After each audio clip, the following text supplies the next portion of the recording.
not on my top 5, but let's get into my top 5 power rankings, Ethan. Ethan, listen. Wow. I know you and we tend to disagree sometimes, but I think you're going to like this. All right. Coming in at number 5, the Los Angeles Rams. Matthew Stafford has the best receiver in the league right now, and he has Davante Adams, who I think a lot of people are going, oh, well, he's getting up there in age. He's not going to be He looks awesome, Ethan. What do you think about Davante right now?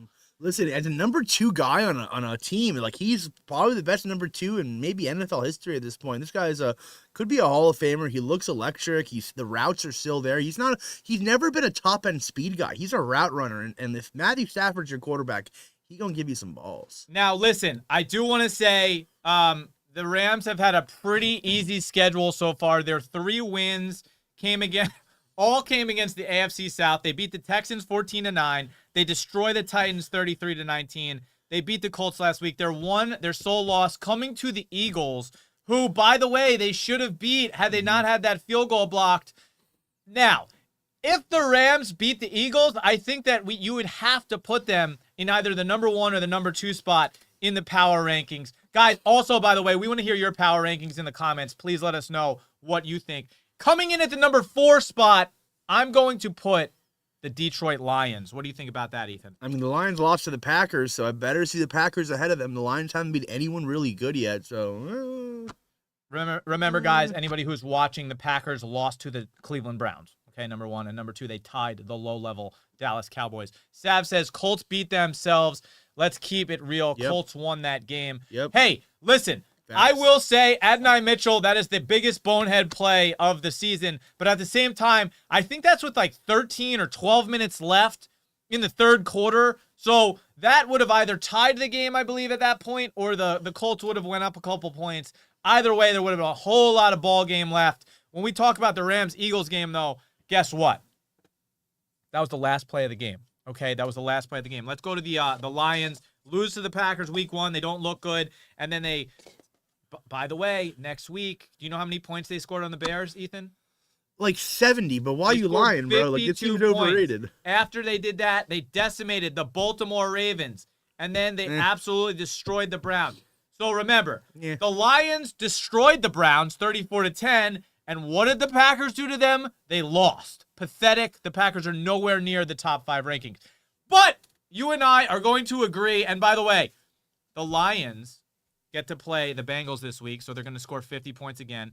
Then they go Chiefs, Bucks, Vikings, Commanders, Eagles. So this is really going to show you who the Lions are in the next 5 weeks. We'll see how they go up and down the Dappz power rankings. Let's get into the number 3. You're going to love this. You're going to love this, Ethan. I put your Chiefs, even though they're 2-2, in the number 3 spot. I think that a lot of people might disagree with this right now, but guess what? They didn't have Xavier Worthy week 1, and they didn't have Rashee Rice week 1. As soon as they get Xavier Worthy back, they look like the Chiefs of old. Mahomes throws for 4 touchdowns. Hasn't done that since November 2023. They looked unstoppable, put the Ravens down, even before Lamar went out. Ethan, do you like your Chiefs in the 3 spot? No, because I want you to underrate us. I don't want you to know we're number 3, because actually we're number 1. But the thing is, like, you can't put Patrick Mahomes below the 3. He's the greatest quarterback of all time. I mean, like, when has Tom Brady been under number 3? Yes, the Chiefs are still a top team. They lost to the Chargers week 1 in Brazil. Who wants to play in Brazil? And we lost to the Eagles because they're a bunch of fucking cheaters. So, yes, top 3 easily. So, listen, everybody in the comments, I want to hear if you agree that the Chiefs are at 3 is too high or too low. Of course, there's a lot of Chiefs haters out there. There's a lot of Cowboys haters out there. Sav, I'd love to hear what you think about the Chiefs. Being a Niners fan, listen, you guys know the Chiefs very well in the championship. Yeah, we know them. But at the same time, Chargers and the Eagles are the 2 losses of the of the Chiefs. They lost by 6 points to the Chargers, and they lost by 3 points to the Eagles. So it's not like the Chiefs are getting blown out. They're losing close games. The Chiefs are going to play the Jaguars, who are going to wax the floor with next week. Then they got the Lions, Raiders, and Commanders. I'm saying they're going to win 3 of their next 4. That's going to put them at, let's say, 5-3 after 8 weeks. I'm sure Ethan's rankings, by the way, spot on. We're somewhere along those in the beginning of the season. Going into the number 2 spot, the Bills. The Buffalo Bills. I mean, are you really surprised, Ethan, at the Buffalo Bills coming in number 2? The Bills have been absolutely dominant. The only reason they're not above the Eagles is because they didn't look so dominant against the Saints. Is that something we need to worry about, Ethan? No, man, because Spencer Rattler, I want to shit on this guy, but he has 1 interception through 4 games and was kind of playing very good.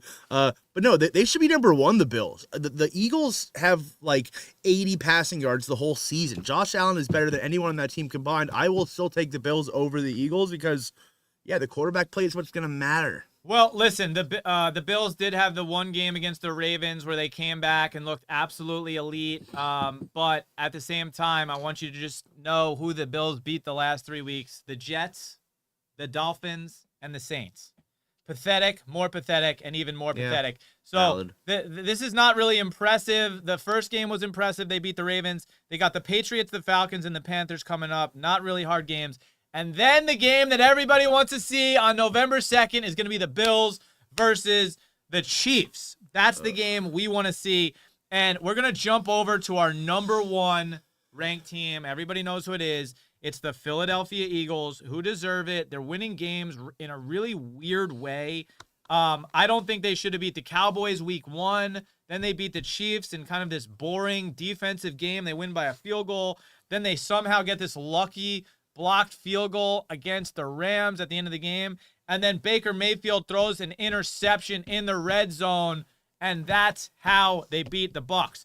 But they beat the Cowboys, Chiefs, Rams, and Bucs. This is the most impressive slate of good teams that have been beat by any team. So that's why I'm going to give it to the Eagles. What do you have to say, Ethan?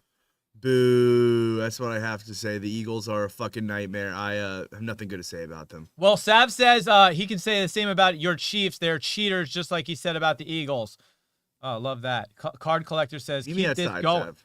Oh, by the way, AJ Brown, said that the tweet wasn't about the Eagles and it wasn't about Jalen Hurts. Then what was it about? What was it about, AJ Brown? Stop with these cryptic on the sideline messages that you're sending out and tweeting who the hell knows what.